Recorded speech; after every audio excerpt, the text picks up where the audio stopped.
చేయలేదు. నేను గడిచిన 6 సంవత్సరాల్లో రేపుల మీద ఎన్ని వీడియోలు చేశాను అన్నది మీరు చూడండి, ఉన్నాయి. ఏవి డిలీట్ చేయలేదు, అలాగే ఉన్నాయి. తప్పు కదా అది? రోజు రోజుకి జనాభా పెరుగుతుంది. ఆడపిల్లలందరూ దేశాన్ని వదిలి విదేశాలు వెళ్ళిపోతున్నారు. పురిట్లో ఆడపిల్లలను చంపేశాం.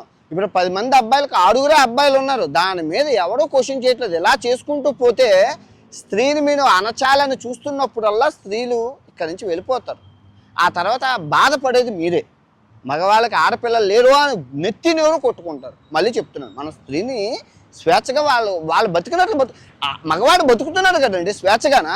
మగవాడు బతకట్లేదా స్వేచ్ఛగానా? వారికి నచ్చినట్లు వాడు బతుకుతున్నప్పుడు ఆడదాయి నచ్చినట్లు వాళ్ళు ఎందుకు బతకూడదు? చెప్పండి, మీరు సమాధానం చెప్పండి. సమాధానం చెప్పకపోగా ఆడవాళ్ళు అలాగే ఉండాలి, ఆడవాళ్ళు ఎలాగే ఉండాలి. అదే విదేశాలన్నీ ఆడదానికి స్వేచ్ఛ ఇవ్వడం వల్ల విదేశాలు అభివృద్ధి సాధించాయి. ఈ థాయిలాండ్ గవర్నమెంట్ చూడండి ఎంత ఎక్కడికి వెళ్ళింది. మన కళ్ళ ముందే ఎదిగి బిల్డింగ్లు కట్టుకొని జీడిపిలోని కానీ పర్ క్యాపిటల్ ఇన్కంలో కానీ ఏటో వెళ్ళిపోయింది. ఇంకా మనం అక్కడ ఆ చీరతోనే ఉంటే ఎలా అవుతుంది? ఇరాను, ఇరాకు, ఆఫ్ఘనిస్తాను ఈ